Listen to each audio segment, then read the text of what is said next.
పాకిస్తాన్కి సంబంధించినటువంటి వాళ్ళు చాలా సంవత్సరాలుగా భారతదేశంలో తలదాచుకుంటున్నారు, ఇక్కడే ఉంటున్నారు. వాళ్ళని డిపోర్ట్ చేసే ఒక ప్రయత్నం మొదలుపెట్టేసింది భారత ప్రభుత్వం. సో నిజానికి ఇప్పుడు చాలా మందికి అసలు ఎన్ఆర్సీ ఎందుకు అవసరం అన్న మాట ఇప్పుడు చర్చలోకి వచ్చింది. నిజానికి మనం ఎన్నిసార్లు చెప్పినా ఇన్ని రోజులకెళ్ళి మనం చెప్తూనే ఉన్నాం NRC national register for citizens ఉండాలి అనేది ఎన్నో రోజులకు చెప్తున్నాం. కాగజ్ నహీ దిఖాయేంగే అన్న మాట కూడా ఇవాళ కరెక్ట్ ఏమో అనిపిస్తోంది. వాళ్ళు ఎందుకు కాగజ్ చూపించము, పేపర్లు చూపించము అన్నారు అని అంటే చూపిస్తే ఎంతమంది తలదాచుకున్నారో ఎంతమంది బయట నుంచి వచ్చినారో తేలిపోద్ది. ఇప్పుడు చూస్తుంటే నిజంగా షాకింగ్ గా ఉంది. 40 ఏళ్లకెళ్ళి ఉన్న వాళ్ళు ఉన్నారంటే ఇక్కడే. అసలు పాకిస్తానీ సిటిజన్స్ ఇక్కడికి వచ్చి ఉండి ఇక్కడే ఆధార్ కార్డులు మార్చుకొని ఇక్కడే అన్ని చేసి వాళ్ళు మనకు తెలియకుండానే ఇక్కడ ఇంతమంది ఉంటే ఏంటి అసలు వాళ్ళు మేము వెళ్ళిపోమంటున్నారు, ఇంకోటి ఏదో చెప్తున్నారు. ఆ వీడియోలు చూస్తుంటే అసలు షాకింగ్ గా ఉంది. మీరు సిఏ గురించి గుర్తుపెట్టుకోండి. ఇప్పుడు అవును, సిఏలో ఓవైసీ డిమాండ్, కాంగ్రెస్ డిమాండ్ ఏముండే సాయి గారు, ముస్లిమ్స్ కూడా సిటిజన్షిప్ ఇవ్వాలి పాకిస్తాన్. మేబీ ఇందుకే కావచ్చు, దీనికోసం. ఎందుకంటే మినిమం నా అంచనా ప్రకారం మినిమం 50,000 నుంచి 1,00,000 మంది పాకిస్తాన్ వాళ్ళు మన దేశంలో ఉన్నారు. Different points in time they come to India. అన్యాయంగా అనిపిస్తుంది సార్. ఇప్పుడు ఉమేంద్ర రత్నం మనకు తెలుసు కదా, వెరీ క్లోజ్ ఫ్రెండ్. ఆయన ఎంత కష్టపడి అక్కడ నుంచి హిందువుల్ని ఇక్కడ తీసుకురావడానికి ఎంత కష్టపడి ఇక్కడ తీసుకొస్తున్నారు. వాళ్ళకి సిటిజన్షిప్ దొరకట్లే. నిజానికి హిందువులు అక్కడ ఇబ్బంది పడ్డ హిందువులు మైనారిటీలుగా ఉన్న వాళ్ళు ఇబ్బందులు పడ్డ వాళ్ళకి ఇక్కడ సిటిజన్షిప్ ఇవ్వడానికి చాలా లెక్కలు. నిజానికి వాళ్ళందరూ ఏదో రెఫ్యూజీ క్యాంపులని అవన్నీ వాటిల్లో పెట్టి ఎంత దారుణంగా ఉంటుంది. ఉమేంద్రరత్న పాపం ఒక్కొక్కరి మీద ఎంత ఫండ్స్ రేజ్ చేస్తున్నాడు. అట్లాంటిది నడుస్తూ ఉంటే వీళ్ళేమో దొడ్డిదారిన వచ్చారు, వీళ్ళకి ఆధార్ కార్డులు వచ్చాయి, ఉద్యోగాలు వస్తాయి, అన్నీ వస్తాయి. పోలీసులో పనిచేస్తున్న ఒక ఆయన కాశ్మీర్ పోలీసులో జాయిన్ అయ్యిండు ఒకడు. My God, Pakistani citizen holding Pakistani poster working for Kashmir police, Jammu and Kashmir police. ఎట్లా అయింది సాయి గారు ఇది? Somebody should be held responsible. Simple చెప్తున్నాను సాయి గారు. సిఆర్పిఎఫ్ కానిస్టేబుల్ చూసుంటారు, మనకు న్యూస్ ఒక 6 నెలల ముందు పెళ్లి అయిందంట వాడిది. She married a Pakistani lady. మీరు ఆర్మ్ ఫోర్సెస్లో పనిచేస్తే దర్ ఇస్ అ రూల్, మీ బాస్ మీ ఎస్టాబ్లిష్మెంట్ని ఫస్ట్ ఇన్ఫార్మ్ చేయాలి that if you're marrying a foreign woman. For example Jaishankar గారి wife is Japanese and you have to inform the government of India that I'm marrying a foreigner. Okay, at service levels okay, IAS IPS.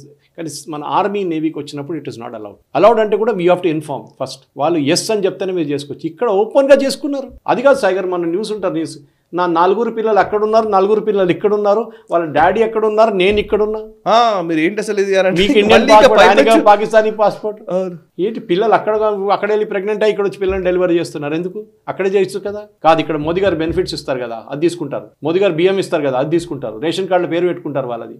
Sai గారు huge. నేను చెప్తా, ఈ Pahalgam terror attack what it is very sad. కానీ ఇది చాలా మంది కన్ను తెరిచింది సాయి గారు. ఇప్పుడు మీ పక్కన ఉన్న వాళ్ళు కూడా బంగ్లాదేశ్ అని చెప్పి ఇక్కడ చాలా మంది బంగాళీలు ఉన్నారు. బంగ్లాదేశ్ అంటే నాకు గుర్తొచ్చింది సార్. యాక్చువల్లీ మేము బంగ్లాదేశ్ వెళ్ళినప్పుడు అక్కడ ఉన్న హిందువుల్ని మీరు భారతదేశానికి రావచ్చు కదా అని అంటే, మేము ఇక్కడికి వచ్చి ఉండాలంటే మాకు సిటిజన్షిప్ ఇవ్వరు కదా, 10 సంవత్సరాలు 5 సంవత్సరాలు ఆగాలి కదా అని వాళ్ళు అడుగుతున్నారు సార్. నిజానికి పాపం వాళ్ళకి ఏం దిక్కుతోచిన స్థితిలో ఉన్నారు. వాళ్ళకున్న ఆప్షన్స్ 2 తెలుసా సార్? అయితే ఇక్కడే ఉండి చచ్చిపోవాలి, రెండోది మా పిల్లల్ని చదివించి బాగా నష్టపడో ఏదో చేసి బాగా చదివించి వాళ్ళు ఏ విదేశాల్లో ఉన్న సెటిల్ అయితే వాళ్ళతో పాటు వెళ్ళిపోవాలి. ఈ 2 ఆప్షన్స్ హిందువులకు బంగ్లాదేశ్లో ఉన్నవి. కానీ మన దగ్గరకు వచ్చిన వీళ్ళకి మాత్రం పాకిస్తానీ సిటిజన్స్కి మాత్రం అన్ని సౌకర్యాలు వస్తాయి. అన్యాయం ఇది. బంగ్లాదేశ్ చెప్పినప్పుడు గుర్తొచ్చింది, ఒక బంగ్లాదేశ్ సస్పెక్ట్ అరెస్ట్ చేశారు మొన్న, బిరాటి అని చెప్పి, బెంగాల్ నార్త్ పర్గనాస్ డిస్ట్రిక్ట్ లో ఫేక్ పాస్పోర్ట్ కేసు. బంగ్లాదేశ్ వాళ్ళని పట్టుకొని పోలీసు వాళ్ళు అని వేసుకున్నారు, ED enforcement directorate. I'm sorry ఇప్పుడు మాట్లాడుతున్నానేమో కావచ్చు కానీ, బట్ నిజంగా ఇప్పుడు మనం మాట్లాడాల్సింది ఏంటంటే, ఈరోజు హిందుత్వవాదాన్ని వినిపిస్తున్నటువంటి బీజేపీ నాయకులే, లిటరల్లీ హిందుత్వవాదాన్ని వినిపిస్తున్న వాళ్ళు తీసుకొచ్చి బయట నుంచి వచ్చిన హిందువులకి రక్షణ ఇవ్వాలి, వాళ్ళకి సిటిజన్షిప్ ఇప్పించే ప్రయత్నం చేయాలి, ఇమ్మీడియట్గా చేయాలి. అది చేయండి ఫస్ట్, చాలు, మిగతా ఎన్ని అయిపోతాయి. ఆల్రెడీ వాళ్ళు 5 సంవత్సరాల నుంచి ఉన్నారు. లిటరల్లీ ఐ రిక్వెస్ట్ ఈ రోజు మన తెలంగాణలో ఉన్న బీజేపీ నాయకులు కావచ్చు, ఆంధ్రప్రదేశ్లో ఉన్న వాళ్ళు కావచ్చు, 14 కట్ ఆఫ్ పెట్టారు. మీకు గుర్తుంటుంది సాయి గారు, సిఏలు ఏం చేశారంటే మీ వెయిటింగ్ పీరియడ్ తగ్గించారు అంతే. And that after cut off, దాని తర్వాత ఉన్న వాళ్ళు నార్మల్ ప్రొసీజర్ 14 సంవత్సరాలు వెయిట్ చేయాలి. సో దాన్ని తగ్గించండి ఇమీడియట్గా. 2014 పెట్టకూడదు, ఇప్పుడు వచ్చినా తీసుకోవాలి. గివ్ 1 month 2 months 3 months కొంచెం వాళ్ళ బ్యాక్గ్రౌండ్ వెరిఫికేషన్ చేసిన తర్వాత వాడు ఫేక్ పాస్పోర్ట్ మీద అయితే రాలేదు అని that will be your vote bank, whoever brings them. అప్పుడు ఆలోచించండి. Now I'm coming to the vote bank part. ఇప్పుడు మన బంగ్లాదేశ్లో ఉన్నారు సాయి గారు. ఇక్కడ కేరళలో చాలా మంది బంగ్లాదేశ్లో అక్కడ పనిచేస్తున్న వాళ్ళకి ఓటర్ ఐడి కార్డు వచ్చేస్తుంది, ఆధార్ కార్డు ఉంది. మొన్న మహారాష్ట్రలో, మధ్యప్రదేశ్లో ఎవరో ఒక న్యూస్ పేపర్ రిపోర్టర్ వెళ్ళి ఒక ఆధార్ కార్డ్ సెంటర్కి వెళ్ళి 10 నిమిషాల్లో అక్కడ డిప్యూటీ చీఫ్ మినిస్టర్ పేరు మీద ఆధార్ కార్డు తయారు చేసుకున్నాడు. ఆయన ఫోటో పెట్టి, ఈయన ప్రెస్ ఆయన ఫోటో పెట్టేసి. ఆలోచించండి. ఇప్పుడు ఈ కేసులో కూడా చూడండి, పాకిస్తానీ పాస్పోర్ట్ హోల్డర్ జమ్మూ కాశ్మీర్లో 45 సంవత్సరాల నుంచి ఉన్నాడంట. అక్కడ ఓటింగ్ కూడా చేశారంట. ఆలోచించి సాయి గారు, హౌ ఇస్ ఇట్ పాసిబుల్? ఇది సీరియస్ ల్యాప్స్. ఎందుకంటే ఇమిగ్రేషన్ దగ్గర అందరి దగ్గర డీటెయిల్స్ ఉంటుంది సాయి గారు. ఇక్కడి నుంచి ఎంతమంది ఇక్కడికి వచ్చారు, ఇక్కడి నుంచి ఎంతమంది అక్కడికి వెళ్ళారని చెప్పేసి చాలా క్లియర్ అనమాట. So when you are all the details with you, what are you doing? That's a question. మీరు ఇమిగ్రేషన్లో మీరు చెక్ చేస్తే తెలిసిపోతుంది ఎంతమంది భారతదేశానికి వచ్చారు, ఎప్పుడు వచ్చారు, ఎంతమంది తిరిగి వెళ్ళారు, either through airport or through the land route. మీరు ఏం చేస్తున్నారు దాని డేటా పెట్టేసి? వాళ్ళు ఎందుకు పట్టుకుంటలేరు మీరు? కరెక్ట్. ఇది చాలా important sir. They should be, ఎందుకంటే చాలా క్లెయిమ్స్ నేను చెప్తాను. బంగ్లాదేశ్ సస్పెక్ట్ గురించి చెప్పాను మీకు. అని పట్టుకుని ఈడీ పట్టుకున్న తర్వాత మొత్తం తోమారని పట్టుకొని తోమితే ఏమంటున్నాడు, నేను బంగ్లాదేశీ కాదు, నేను పాకిస్తానీ అంటున్నాను. ఈ gentle this person Hussain Azad, Ahmed Hussain Azad, ఈ ఫోర్జ్ డాక్యుమెంట్స్ తయారు చేయడంలో, బర్త్ సర్టిఫికేట్స్ తయారు చేయడంలో, మనీ లాండరింగ్లో అన్నిట్లో ఎక్స్పర్ట్స్ అంట. 2.64 crores ఆడి దగ్గర దొరికింది సాయి గారు డబ్బులు. 2.64 crores నార్మల్ సిటిజన్ దగ్గర దొరికింది. ఇప్పుడు ఆలోచించండి ఎంత డీప్ ఉంది ఈ రాట్ అనేది. ఆధార్ కార్డులు తయారు చేయడం ఇస్ లైక్ మనం కష్టపడతాం కానీ ఒక చిన్న కరెక్షన్ చేయాలంటే వీళ్ళకి 10 నిమిషాల్లో వీళ్ళ ఆధార్ కార్డు తయారైపోతుంది. This is what the main important things. ఎందుకంటే వీళ్ళందరూ వీసా తీసుకొని వచ్చేస్తారు, ఎక్కడ వచ్చిన దాని తర్వాత గాయమైపోతారు వీళ్ళందరూ. సో ఈ డెఫినెట్ పొద్దున కిరీట్ సోమయ్య గారు, మన బీజేపీ లీడర్ ముంబై నుంచి, he put out a birth certificate racket Sai గారు.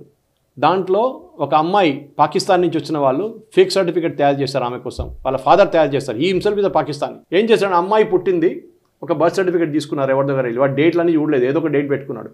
తర్వాత స్కూల్ సర్టిఫికేట్ ఒకటి తయారు చేసుకున్నాడు. ఈ రెండు తీసుకెళ్ళి పాస్పోర్ట్కి అప్లై చేశాడు. పాస్పోర్ట్ చెక్ చేసినప్పుడు డౌట్ వచ్చింది, ఈ అమ్మాయి క్లాస్ 3లో 3 సంవత్సరాల క్లాస్ 3కి వచ్చేస్తుందంట బర్త్ సర్టిఫికేట్ ప్రకారం. బర్త్ సర్టిఫికేట్ ప్రకారం by in class 3 she is age 3, minimum 8 or 9 ఉంటుంది కదా ఆ టైంలో. ఇక్కడ ఆలోచించండి, అప్పుడు పట్టుకున్నారు మళ్ళీ ఆ ర్యాకెట్. అండ్ హీ సేయింగ్ ఇట్లాంటి 50,000 మంది ఉన్నారు ఇక్కడ. లాస్ట్ 6 నెలల్లో బిఫోర్ ఎలక్షన్, ఆ ఎలక్షన్ సీజన్లో అందరు బిజీ ఉన్న టైంలో వీళ్ళందరూ వెళ్ళి ఈ పని చేయించుకున్నారు. బికాస్ గవర్నమెంట్ ఆఫీసర్స్ అందరు బిజీ అయిపోయారు ఆ టైం. ఇది సాయి గారు, it is a very big issue. ఎందుకంటే మనం అనుకుంటాం ఏమైందో అని. హైదరాబాద్లోనే చెప్తున్నాం సాయి గారు, ద బిల్డర్స్ కన్స్ట్రక్షన్ సెక్టర్లో చాలామంది బంగ్లాదేశ్లో పనిచేస్తున్నారు. గవర్నమెంట్ ఆఫ్ ఇండియా కొత్త చట్టం తీసుకొస్తున్నారంట. అంటే ఎవరైనా, ఇప్పుడు Trump is doing the same thing. మీరు ఒక ఇల్లీగల్ ఆయన్ని ఎంప్లాయ్ చేసుకుంటే you are responsible. Simple. So మీరు కన్స్ట్రక్షన్ సెక్టర్లో మీరు హోటల్ నడిపిస్తున్నారా, మీరు ఏం చేస్తున్నా కానీ మీరు ఒక ఎంప్లాయీని పెట్టుకున్నప్పుడు వాడు బ్యాక్గ్రౌండ్ వెరిఫికేషన్ చేయడం మీ పని. Basic verification. మీరు పోలీసు వాళ్ళు కాదు, మొత్తం వెళ్ళి ఐటీ కంపెనీలో చేస్తున్నట్టు బ్యాక్గ్రౌండ్ వెరిఫికేషన్ మీరు చేయలేరు. బట్ బేసిక్ వెరిఫికేషన్ చేయాల్సిన పని మీది. చేయకపోతే మిమ్మల్ని అరెస్ట్ చేయాలి, భయం ఉండాలి. నేను ఇంకొక ఎగ్జాంపుల్ ఇస్తాను సాయి గారు. I won't say where it happen. ఒక వెజిటబుల్ వెండర్ ఉన్నాడు, నాకు చాలా మంచి తెలుసు, మన వీడియోలన్నీ చూస్తుంటాడు, చెప్తారు రెగ్యులర్గా. సో మొన్న వీడియో చూడకపోతే కనిపించకపోతే నేను ఫోన్ చేశాను. ఏమైందిరా అంటే, లేదు సార్ నా వెజిటబుల్ షాప్ బంద్ చేసేసాను సార్ అన్నాడు. ఏమైందిరా నేనంటే, లేదు సార్ సాయంత్రం ఒక 30-40 బెంగాలీలు వస్తుండే సార్ కూరగాయల కోసం, ఇప్పుడు ఒక్కడు కనిపించట్లేదు సార్ అంటున్నాడు. వారంలో 10 రోజుల్లో ఒక నెల లోపల వీళ్ళందరూ గాయమైపోయారంట. So they knew something was coming, crack down అయిపోతుందని చెప్పేసి గాయమైపోయారు. ఇక్కడి నుంచి వెళ్ళి ఇంకెక్కడికైనా వెళ్ళి ఉంటారు, ఇక్కడ నుంచి నల్గొండనో సూర్యాపేటనో అక్కడికి వెళ్ళిపోతారు, అక్కడ చెక్కింగ్ తక్కువ ఉంటుంది హైదరాబాద్ కానీ అని చెప్పేసి. నేను ఒకసారి రాజాసింగ్ గారితో ఉన్నప్పుడు ఆయన కాన్స్టిట్యున్సీ చూపించారు నాకు, సురేష్ ఇట్లా చూపించారు, ఏ పూరా రోహింగ్యా హై అన్నాడు, బంగ్లాదేశీ రోహింగ్యా అన్నారు. వీళ్ళందరూ తీసుకొచ్చింది ఓవైసీ తీసుకొచ్చి ఇక్కడ పెట్టిండు, ఓటర్ ఐడి కార్డు ఇచ్చిండు, వాళ్ళందరూ ఓటర్లు అయిపోయారు. ఇది వీళ్ళ స్ట్రాటజీ సాయి గారు. ఆలోచించండి, కాశ్మీర్లో ఎంతమంది ఓటేస్తుంటారు ఈ ఫరూక్ అబ్దుల్లాకి, కాంగ్రెస్కి. ఇప్పుడు half the fellows are fake. ఇదే ప్రాబ్లం మనకు హైదరాబాద్లో ఉంది. ఇదే అందుకే అన్నాను సార్, ఇప్పుడు మీరు అక్కడ నుంచి తీసుకొస్తున్నారు కదా, లీగల్గా బంగ్లాదేశ్ నుంచి హిందువుల్ని తీసుకురండి ఇక్కడికి. So they will be your vote bank. So why are you not doing that? Correct. ఇప్పుడు నేను చెప్తాను సాయి గారు, మొన్న జేఎన్కే హైకోర్టు ఇట్లానే ఒక డిపోర్టేషన్ చేస్తే కానిస్టేబుల్ అండ్ హిజ్ 8 siblings, ఇక పోలీస్ హెడ్ కానిస్టేబుల్ వాళ్ళ 8 మంది సిస్టర్స్ని, ఆ సిస్టర్ అండ్ బ్రదర్స్ని పాకిస్తాన్ పంపిస్తే స్టే చేశారు J&K high court. And they were brought back to Srinagar yesterday. ఆలోచించండి, ఇల్లీగల్ సిటిజన్స్ని రిటర్న్ పంపిస్తే స్టే ఇస్తున్నారు. Same problem Trump is facing in the US. అక్కడ అన్ని హైకోర్టులు, అక్కడెక్కడ ఫెడరల్ కోర్ట్స్ స్టే ఆర్డర్లు ఇస్తున్నారు. ఇల్లీగల్గా ఉండి భారతదేశంలో 30 సంవత్సరాలు 40 సంవత్సరాలు ఉండి ఇల్లీగల్గా ఉందని తెలిసి పోలీసులో జాయిన్ అయిన మనిషి రిస్క్ చూడండి.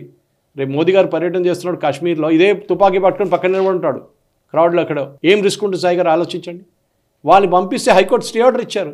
ఎందుకంటే వాళ్ళు ఏమంటారు, మాకు ఇక్కడ ల్యాండ్ ఉంది అంటున్నారు. భూమి ఎవరైనా కొనుక్కోవచ్చండి. ఇప్పుడు ఇంకొకటి వచ్చింది సార్, ఇవాళ మనము కుల గణన గురించి పెద్ద చర్చ నడుస్తుంది దేశంలో. కుల గణన చేయాలి, ఏ కులం వాళ్ళు ఎంతమంది ఉన్నారు అనేది ఒక క్లియర్ సెన్సస్ నిర్వహించాలి అనేది వీళ్ళ లెక్క, అందరూ చెప్తున్నారు కదా. నేను దాంతోపాటు నేను అడిగేది ఏంటంటే, ఈ దేశంలో ఉన్న విదేశీయులు, వేరే దేశాలకు వెళ్ళి వచ్చిన వాళ్ళ గణన కూడా జరగాలి, వాళ్ళని డిపోర్ట్ కూడా చేయాలి. అవునా కదా? Yes sir. సో బయట నుంచి వచ్చిన వాళ్ళ విషయంలో ఫస్ట్ చేసిన తర్వాత వాళ్ళని ఫస్ట్ బయటకు పంపిన తర్వాత ఇక్కడ మన హక్కులేంటి, మనకి ఎన్ని ఉన్నాయి, ఏమున్నాయి, మనకు వచ్చే వాటా ఎంత అనేది మనం ఆడుకోవచ్చు లిటరల్లీ. ఫస్ట్ పాయింట్ ఏంటంటే ఇప్పుడు డిపోర్టేషన్. బయట నుంచి వచ్చిన వాళ్ళకేమో హక్కులన్నీ ఇచ్చేసి, వాళ్ళకేమో రిసోర్సెస్ అన్నీ తగలబెట్టేసి, లాస్ట్కి ఇక్కడ ఉన్న వాళ్ళకేమో మనం వాటాల కోసం కొట్టుకుంటున్నాం. సాయి గారు మీరు మెన్షన్ చేసిన పాయింట్లో చాలా సీరియస్ పాయింట్ ఒకటి ఉంది. ఈ సిటిజన్షిప్ ఇష్యూ చేసే దాంట్లో చాలామంది లాంగ్ టర్మ్ వీసాలు వచ్చారు. మన ప్రేక్షకులు కూడా తెలియదు ఇక్కడ. లాంగ్ టర్మ్ వీసా అంటే మీకు సర్టన్ పీరియడ్ నుంచి, నార్మల్ పీరియడ్ నుంచి ఎక్కువ ఇస్తారు. అది వీళ్ళు లాంగ్ టర్మ్ వీసాకి వచ్చి ఎక్స్టెండ్ చేసుకుంటూ పోతున్నారు. సిటిజన్షిప్కి అప్లై చేసి అంటున్నారు, గవర్నమెంట్ ఆఫ్ ఇండియా అలౌ చేయలేదు అంటున్నారు. అప్పుడు మీరు ఎందుకు ఉంచుకున్నారు వాళ్ళని ఇక్కడ? You have rejected the citizenship. So అప్పుడే ఎంపీటీగా పంపించాలిగా. మీరు అడిగిన ప్రశ్న కూడా అదే కదా సాయి గారు. That is what the most disturbing thing is correct. That మీకు తెలుసు, మీకు 140 కోట్లు ఉందాం మనం ఇక్కడ. ఏమైపోతుంది బంగ్లాదేశ్ నుంచి 10 మంది. ఇదే సుప్రీంకోర్టు సాయి గారు రోహింగ్యా పిల్లలకి ఎడ్యుకేషన్ ఇవ్వాలని చెప్పి ఢిల్లీలో ఆర్డర్ ఇచ్చారు. ఢిల్లీ స్కూల్లో మన పిల్లలు కాదు, మన ఇండియన్ పిల్లలు కాదు చెప్పేది, రోహింగ్యా పిల్లలకి ఫ్రీగా ఎడ్యుకేషన్ ఇవ్వాలంట. ఏముంది, అన్ని ఇచ్చిన తర్వాత ఇంకేముంది, అదే వెళ్తాడు. సో మనం ఏదో పెద్ద ధర్మశాల అయిపోయినాం ఇక్కడ. నాకు అర్థం కాదు. నాకు we should stop this non sense Sai గారు. ఎందుకంటే ఈ పాకిస్తాన్ మీడియాలో కూడా ఇది ఆడుకుంటున్నారు వీళ్ళు పెట్టేసి. నేను ఎగ్జాంపుల్ ఇస్తాను. 60 women from Pakistan and Muzaffarabad married former Kashmiri militants across the border and came to JNK. And 2010లో రీహాబిలిటేషన్ పాలసీ పెట్టారు యూపీఏ గవర్నమెంట్. వీళ్ళు రీహాబిలిటేట్ చేద్దామని చెప్పి. సో అక్కడ అమ్మాయిలు లేరా కాశ్మీర్లో? పాకిస్తాన్ నుంచి పెళ్లి చేసుకోవాలని ఉందా? అక్కడే మీ స్లీపర్ సెల్స్ తయారవుతుంది సాయి గారు. And this is the most dangerous thing. ఇప్పుడు ఇదంతా బయటకు వచ్చింది మంచిదే వన్ వే, అట్లీస్ట్ ఇప్పుడైనా తెలుస్తుంది. కానీ ఇప్పుడు దాకా వీళ్ళందరూ దొంగ సర్టిఫికెట్లు, దొంగ పాస్పోర్ట్లు, దొంగ అమ్మ నాన్న కూడా తయారు చేసుకుంటారు వీళ్ళు కావాలంటే. అంత కేపబిలిటీ వీళ్ళ దగ్గర ఉంది. This is an entire organised mafia. And Amit Shah should go after them now. Correct. First of all ఈ ఆధార్ ఇష్యూ సెంటర్స్లో ఫస్ట్ బయోమెట్రిక్ మీద ఉంది. ఆధార్ బ్యాక్ డ్రాప్ చేసి మొత్తం చెక్ చేయండి. మీకు డెఫినెట్గా ఒక 10% మినిమం ఇండియన్ పాపులేషన్లో మీకు బయట వాళ్ళు కనిపిస్తారు డెఫినెట్గా. బంగ్లాదేశ్ పాపులేషన్ ఎంత తగ్గిందో, భారతదేశం ఎంత ఎక్కువైందో, మమతా బెనర్జీ ఏం చేస్తుందో వెస్ట్ బెంగాల్ అంతా మనకు తెలిసిపోయింది. ఇప్పుడు వెస్ట్ బెంగాల్ అయితే ఓపెన్ సపోర్ట్ ఉంది, గవర్నమెంట్ సపోర్ట్ చేస్తున్నారు. ఇక్కడ ఓఎస్సీ లాంటి వాళ్ళు సపోర్ట్ చేస్తారు. సో వాళ్ళకి కావాల్సింది ఇది, that they want this population to become voters. ఇదే కేరళలో పినరాయి విజయన్ చేస్తున్నారు. బంగ్లాదేశ్ వాళ్ళకి ఓటర్ ఐడి కార్డు ఇప్పిస్తున్నారు. అక్కడ లోకల్ పాపులేషన్ మెట్రిక్స్ చేంజ్ అయిపోతుంది. అస్సాంలో ఎట్లా అయింది సాయి గారు? ఈ 21 కాన్స్టిట్యున్సీలు బికేమ్ ముస్లిం మెజారిటీ సడన్. ఎంపీ వచ్చాడుగా, అది ఏఐయుడిఎఫ్ బద్రుద్దీన్ కమాల్ ఉంది కదా, ఎట్లా అయింది అది? So this is where we need to fight. ఈ అస్సాంలో అప్పుడు ఆల్ అస్సాం స్టూడెంట్స్ వాళ్ళు ప్రఫుల్ల మహంతా అంతా కొట్లాడినప్పుడు మనందరూ పక్కన కూర్చొని నవ్వాం మనం. వాళ్ళ ప్రాబ్లం వాళ్ళదని చెప్పి. But they were genuinely fighting. ఈ బంగ్లాదేశ్ నుంచి వచ్చిన వాళ్ళు మాకు వద్దు అని చెప్పేసి. కానీ ఇప్పుడు చూడండి సాయి గారు, ఈ పరిస్థితుల్లో గవర్నమెంట్ ఆఫ్ ఇండియాకి చాలా పెద్ద ఛాలెంజ్ ఉంది. ఒకవైపు ఏమో వీళ్ళు పాకిస్తాన్తో డీల్ చేయాలి, ఒకవైపు మన దగ్గర ఉన్న స్లీపర్ సెల్ 30 సంవత్సరాలు 40 సంవత్సరాలు మన దేశం నుండి మన తిండి తిని మనల్ని ఎన్కరేజ్ పొడుస్తున్న వాళ్ళు వీళ్ళు. ఈ వీడియో మీకు నచ్చినట్టయితే లైక్ చేయండి, 10 మందికి షేర్ చేయండి. అలాగే కామెంట్ల రూపంలో మీ అభిప్రాయాలను మాతో పంచుకోండి. Nationalist hub group of channels ను సబ్స్క్రైబ్ చేసుకుని తెలుగునాట జాతీయవాద జర్నలిజాన్ని ప్రోత్సహించండి. ఈ వీడియో కింద ఉన్న బెల్ ఐకాన్ పై క్లిక్ చేయడం మర్చిపోవద్దు.